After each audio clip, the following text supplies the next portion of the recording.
Mark is a tool that automates the process of presetting moving lights to the required state in a queue prior to fading up the intensity. Sometimes they are also referred to as a move while dark command or move before bright. All move information about a marked queue is stored in the referenced queue, also known as the source queue. Let's take a look. With AutoMark enabled, the console is always going to move the light, the queue, before it comes on, so you don't have a lot of control over where that mark happens. Say, for example, the mark is happening during a very quiet queue, you might want to be able to move it. So what we can do is go in and turn off AutoMark in our settings area. I'm going to hit Displays and Setup. And in my System Queue Settings area, you'll see I have an AutoMark Enabled button. And I'm going to go ahead and hit AutoMark and it will disable it. The first thing that you'll notice is in my queue list, Q102.5 retains its M, but now Q103 has an R, and we'll talk about that in just a second. Before we go out to recording things, I'm going to create some blank queues in Blind. So I'm going to hit Blind to get us into queue spreadsheet. I'm going to type Q104 through 110, and the through is going to ensure, once again, that I get all of the queues in between 104 and 110. Also, while these are selected, I'm going to go ahead and make them a time of 1 so that we're not waiting for forever for our examples to finish. And finally, let's go out into live. We're going to go to Q110, enter, and this will be where we will make our final look. I'm going to say group 7, full. Those are left at their previous values, so I'm just going to home everything about them. And then I want to put them in focus palette 11 for today.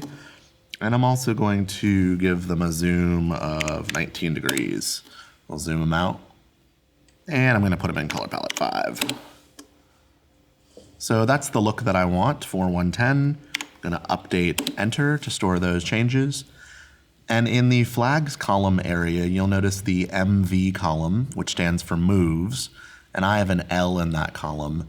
And this tells me that there's a live move, which is to say that they're dark in Q109 and that they're on in Q110 and have non-intensity parameter move instructions. So in order to change that, I want to mark these channels further up the queue stack. So I'm going to say group 7, mark, and I'm going to go ahead and mark those in Q106, enter. You'll notice when I add mark flags, I get red M's for all of my parameters. That's because I've changed the mark of these channels, but I haven't yet stored it. So if I say update, enter, it's going to store those marks into Q110. You'll notice that my focus, color, and beam time went away because those move instructions are now happening in my Q106. You'll also see that Q110 has an R flag, which stands for reference. And our reference queue is where all the instructions for the mark are stored. So the move instructions are stored there, and they just play back in the M queue, which is Q106. So let's watch this playback. I'm going to go to Q105, enter.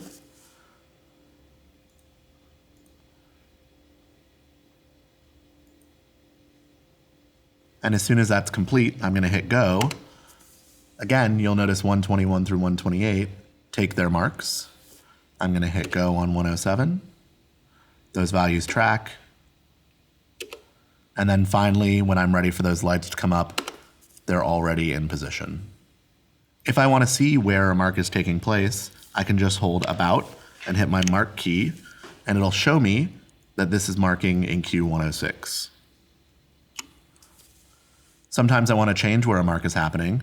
So I'm going to say group 7, mark 104, enter, and that's going to allow me to mark those in Q104. And what you can see is my mark flag changes red again, so I have to update enter. And now if I look up my queue list, I have my marks happening in Q104. You'll also notice though that Q106 has a lowercase m, and that's because it's still designated as a mark queue.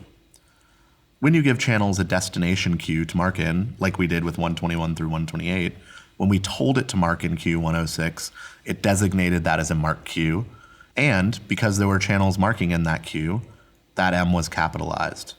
Now that we've moved those channels out to Q104, Q106 is still a mark queue, but no channels are marking in it.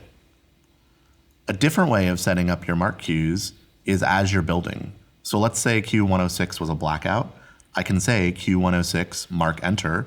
I'll get a lowercase m because nothing is marking in it. Then as I build my subsequent queues, instead of having to tell each channel their destination mark, I can simply say group 7 mark enter. It will find the mark flag that is closest up the queue list, and it will mark in that queue. So it's a quick way to not have to remember the queue number that's your mark queue and collect all of your marks. For now, because we moved the marks from Q106 to 104, 106 isn't marking anything, and I can just toggle that mark flag off by saying Q106 mark enter.